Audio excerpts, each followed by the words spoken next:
Вітаю, з вами Кажан Ягор, і гэта відэа зноў пра ковід і гісторыя, як я на яго хварэю. Карацей, я жыву з суседам, які 2 тыдні хварэў танзелітам, і лекар яму кажа: а схадзі-ка ты здай тэст на ковід. Ну і ён выцягнуў свой залаты квіток і не трапіў у чакалядную фабрыку Віллі-Вонкі, а на самаізаляцыю. Ну і зразумела, што я таксама пайшоў і здаў гэты тэст і атрымаў той же самы квіток на самаізаляцыю. Першыя 3 дні я думаў, што я супермен, меня не кранулася. Але на наступны дзень я ўжо бегаў па хаце з палымянай дупай не ад таго, што мне нешта не падабалася ў жыцці, а таму, што мне падскочыла тэмпература. Карацей, першае, што я пачаў рабіць, гэта сабе невялікую хатку з коўдр, якую запіхнуў у замак з коўдр, і папрасіў свайго суседа распаліць полымя пад маім ложкам.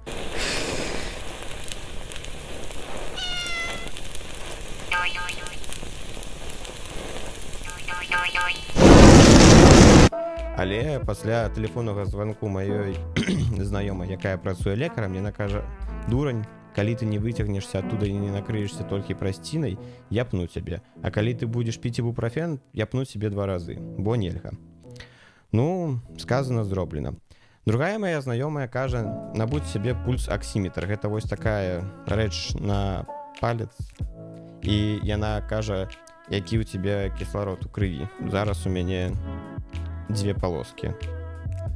Спадзяюся, я не цяжарны. Ну, карацей, 95 гэта добра.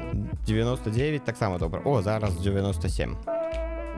Яна кажа, што калі будзе 94, тебе трэба будзе рабіць КТ лёгкіх, і гэта адзначае, што хвароба дабралася і да лёгкіх.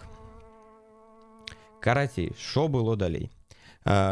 У меня была тэмпература 38 градусаў, яна трымалася ўсю ноч, потым на наступны дзень яна таксама трымалася і не туды, і не сюды, роўна 38. Калісьці 38,3, калісьці 37,9, але пасярэдзіне 38. І не было такога, што я не разумею, што адбываецца навокал, калі хварэеш, напрыклад, там на грып. Я разумеў, што адбываецца, мне было дрэнна, я гэты стан адчуваў, але падчас грыпу у мяне ў галаве такі: бублі, лезуць яны на сцену ці не. А вось пад гэты час, калі было 38, я такі ўсё разумеў. Карацей, я трымаўся. Знаёмая кажа, якая лекар: выклікай да сябе лекара. Я выклікаю да сябе лекара. Ён кажа: мы прыйдзем, калі прыйдзем. Я такі: зразумела. У ноч у мяне была тэмпература 39. Я пытаўся зрабіць сабе 40, але стаўка не сыграла, і я выпіў парацетамол, які скінуў мне тэмпературу. І ўжо потым на наступны дзень тэмпература пайшла на спад. Прыйшоў доктор. Какая прелесть. Где черный пес? Успокойтесь. Здесь нет никаких собак. Запомните, если вы не бросите пить, очень скоро умрете. Начапіў мне на палец роўна такі ж пульс-аксіметр.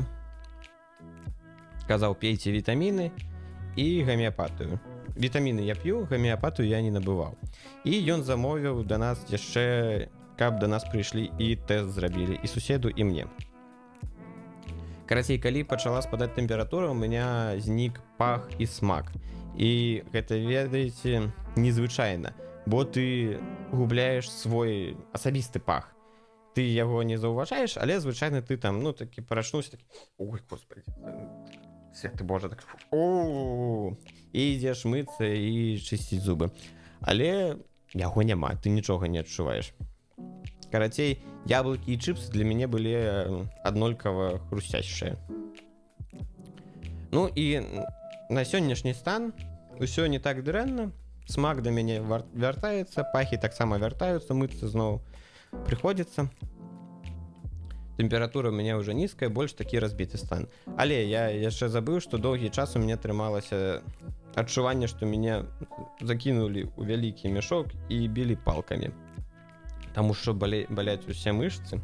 І была адзіная ноч, калі было настолькі балюча, што я варочаўся, бо усе мышцы балелі. Я не ведаў, як легче так, каб не было балюча. Але гэта таксама праходзіць. І зараз у мяне ўсё не так дрэнна, такое адчуванне прастуды. Гэта тое, як я хварэў. Усё.